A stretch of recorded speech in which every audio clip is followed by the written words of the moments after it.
Did you end up with Randy in Randy Piper's Animal? I'm just thinking what year that would be 80. That'd be 2003, right? Yep. 2003, 2002, 2002. It's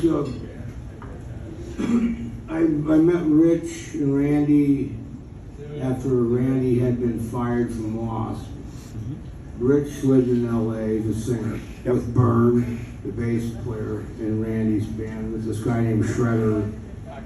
And their bass player lived at the house. He was my ex-wife's bass player, Lita.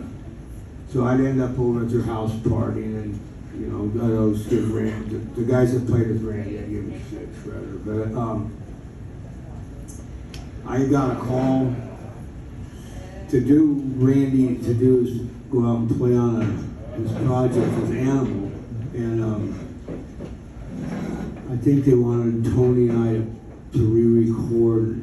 I don't know what that's 900 Pound Steam. Yep. That's what it was. And so Randy told my mom, called her up, and it was my stepdad had inherited a Ford.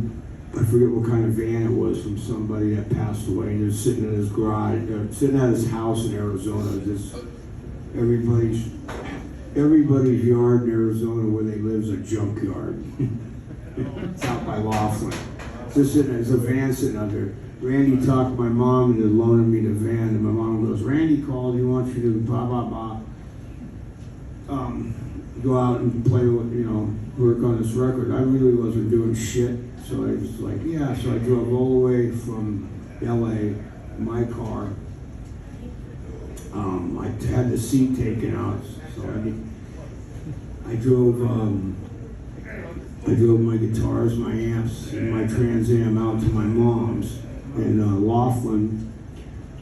We got my stepdad's van, put the shit in there, and I went and picked up Tony in Arizona, got his drums. My mom gave me $500 that Randy said he'd pay her back. Okay?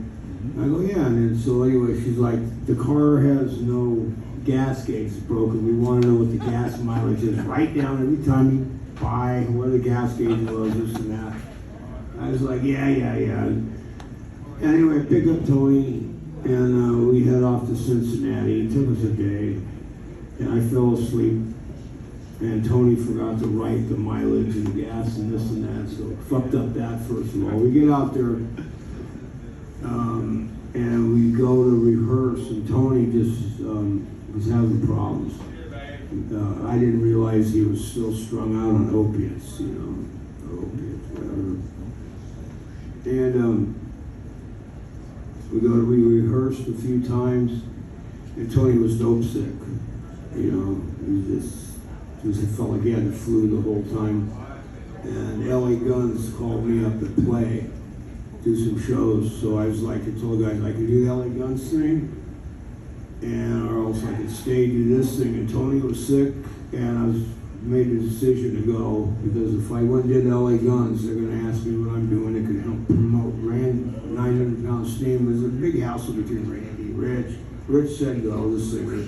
Byrne said go, because I'd come back and play in that, but when I was in Europe with doing the LA Guns, I could promote it. Randy's selfish. The LA Guns thing fell through when I got home. When I was in Cincinnati, I go, Randy, I need the money to give to my mom, the $500 she loaned me for gas to get her that you said you'd pay her back. And he didn't have it. Oh, I don't have it yet. I gotta go to the bank. And he never coughed up with it, so I had to sell a guitar just to pay back my mom. So I lost the guitar. I was pretty pissed off about it. That's the way musicians are on this planet. They lie to you, cheat, But anyway, that's how I got in it.